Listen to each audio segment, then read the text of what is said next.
Good morning, students of class 10.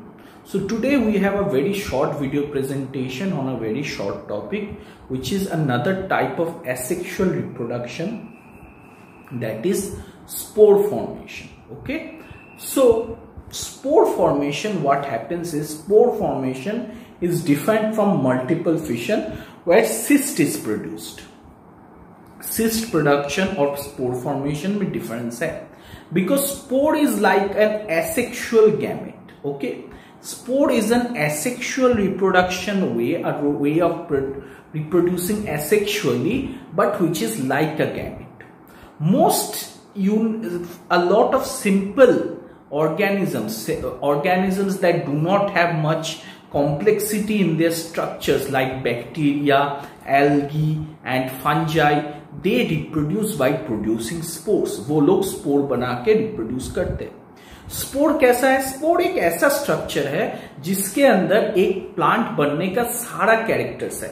It has its own chromosomes and own genetics to become a fully formed plant. उसमें plant बनने का पूरा क्षमता है, but it is still inside the mother plant और parent plant. वो parent के plant के अंदर रहता है। Normally, the parent produces millions of spores at a time. These spores are stored in a sac-like structure called sporangium. ये spores बहुत सारे होते हैं, एक बार प्रोड्यूस किया जाता है, और ये spores एक sporangium नाम का एक sac-like structure में रहता है। Mostly spore कब प्रोड्यूस करता है?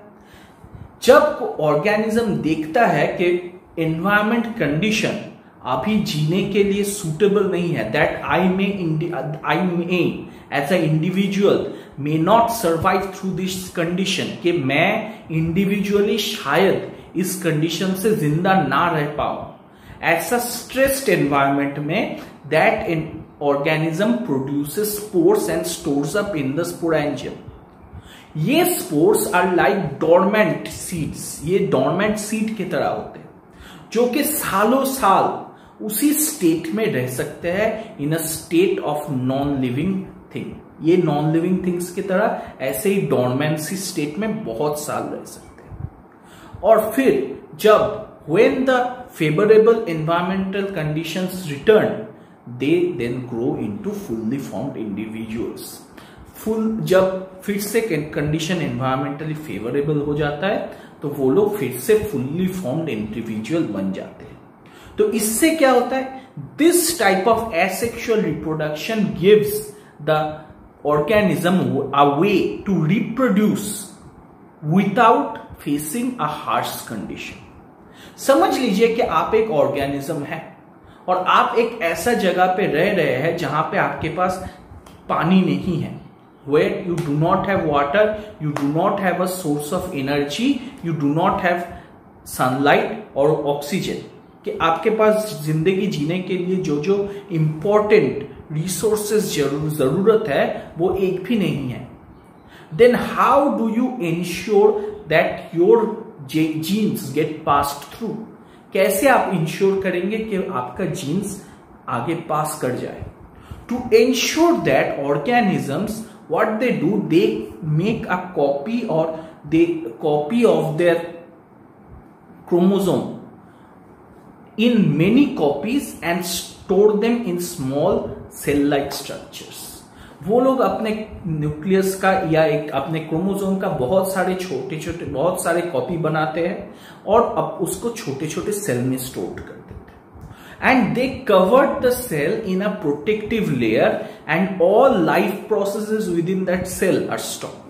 उस सेल को एक प्रोटेक्टिव लेयर से कवर किया जाता है और उस सेल का सारे लाइफ प्रोसेसेस बंद कर दिया जाता है, ताकि ये ना लगे कि वो जिंदा है। बस सारा जिंदा होने का सारा चीज देके उसका लाइफ प्रोसेस को बंद किया जाता है, मतलब वो एक लंबा टाइम के लिए सो जाता है। Then when the environment gets again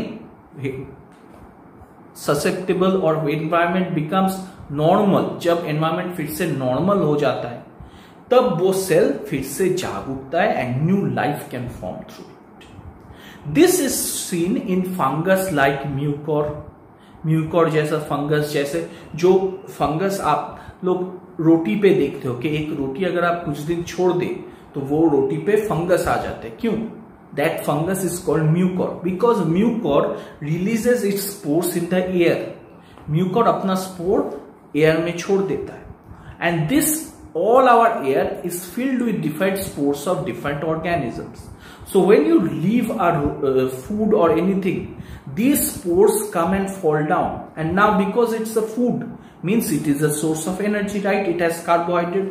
So then using that carbohydrate, उस carbohydrate को use करते हुए that spore can now grow into a fully formed organism. वो धीरे धीरे बड़ा होके एक fully formed organism हो जाता है।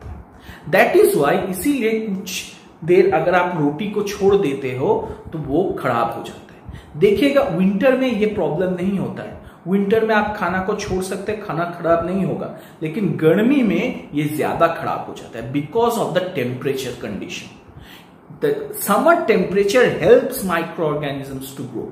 समर का टेम्परेचर में कुछ कुछ माइक्रो ऑर्गेनिजम्स बेहतर ग्रो करते हैं।